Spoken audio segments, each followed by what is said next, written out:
Greetings and welcome back to Gadfly Academy. At the end of last week's installment, I used our 8-question checklist to consider the human value of agency. The short definition I'm using for agency is the power to shape one's own life. At the core of the human experience is the freedom and ability to shape one's own life, and agency plays an important role in this process. As promised, I am now going to go through the 8 questions in the checklist to look at why I gave agency the score that I did. And I am going to adjust my score just a little bit for a couple of the questions. So here are the 8 questions followed by the grade from 1 through 5 that I gave it. The first question is, does this value genuinely promote long-term human flourishing? And I gave it a 4.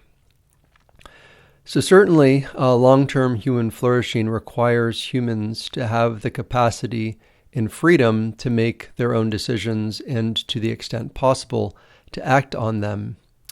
However, is there a point at which human agency gets in the way of human flourishing? Because we do not always use our agency to our benefit, it directly contributes to the unhappiness that results from our, sometimes, bad decisions. That said, again, without agency, a person ultimately becomes disenfranchised and cannot flourish. So, question 2, is this value livable and embodied in real human life? And I gave it a 4. So without agency, one cannot act on one's will. That said, in the world in which we live, our agency is always limited. No one is able to do everything they might like. Not everyone can be president of the United States, for example. Agency without the actual ability to act on agency can therefore be the source of unhappiness. Question number 3, is this value recognized across cultures, eras, and human experience? I gave it a 3. So it's really in the Enlightenment, roughly 1685 to 1815, that the modern idea of the individual came to prominence, and along with the individual, a focus on one's agency. Prior to the modern era, the good and well-being of the community was usually regarded as a higher priority than the individual will and agency. To set oneself and one's agency above the good of the greater community was to commit a cardinal sin and to put oneself outside of that community. This is a great example of the relative value of human values. When values interact with the real world, it becomes clear that there is a great deal of nuance and gray area. The things we value as humans can be contradictory, which is why working to clarify one's hierarchy of values is so important. Question number 4, is this value intrinsically worth pursuing beyond utility? I gave it a 5. It's pretty straightforward, I think. Yes, definitely the ability to act on the dictates of one's heart and mind has intrinsic worth to, the human experience and being a human. Number 5, does this value guide human action and moral decision-making? I gave it a 3, and actually I thought by the end of my consideration of it to downgrade it to a 1 or a 2. So the ability to act as one wants to act does not necessarily guide human action and moral decision-making. That said, it does make these things possible. Without agency, an individual is not able to act morally. That said, agency does not help the process of determining right from wrong. So again, I might value it as a 1 or 2 rather than a 3 in this case. Question number 6, does this value strengthen human relationships and community? And I gave that a 3. So in order to build strong relationships in community, it's necessary for the individual to use their agency in the service of the other.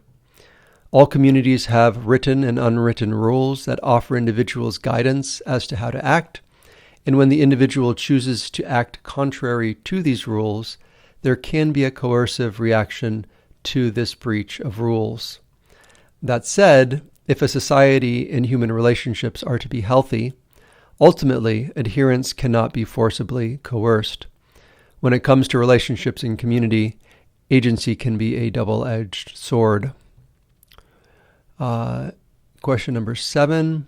Does this value harmonize with and support other enduring values? And I gave it a 3. As mentioned above, agency can be a double-edged sword. There are clearly instances in which the misuse of agency can act disharmoniously with other human values. That said, in order for one to live virtuously, human agency is completely necessary. It is not virtue if it is coerced. The last question, 8, does this value orient humanity toward meaning, purpose, and responsibility beyond the present? I graded that as a 5, and I think I am going to downgrade that to at least a 4. The question, maybe I should separate responsibility beyond the present out into its own question. That's in response to that section of the question. I downgrade my response. So agency is necessary to properly orient humanity toward meaning and purpose. Meaning and purpose both require that one freely choose to act in a certain way. If you take away agency, meaning and purpose disappear. When it comes to responsibility beyond the present, however, it would be easy for one to use one's agency to act in such a way that undermines their responsibility to future generations. So having agency doesn't necessarily correspond to right action and responsibility to future generations. Last week, we looked at a long list of what might be considered human values. As it should have become clear, and as I've noted before, while understanding what a human value is important, these values exist on a spectrum. Today, I'd like to ask you to look within yourself to clarify for yourself what your value system is. Which human values are non-negotiable for you? Which human values are less important to you? Why? As previously, please use your journal in this process. And as you read through the 51 values from last week, please rate each value with a score from 1 to 10, 1 being least important and 10 being most important. There are 51 separate values, so please limit yourself to 5 of any given number. So for example, choose no more than 5 values that you rate as a 10. This will force you to differentiate among the values, because when you initially look at them, it's easy to just maybe rate them all as 10 is very important.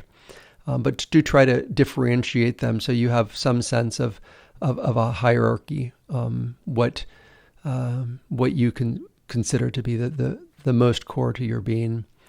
When you're done, please use your results to create a list of the top 10 human values that are most core to who you are.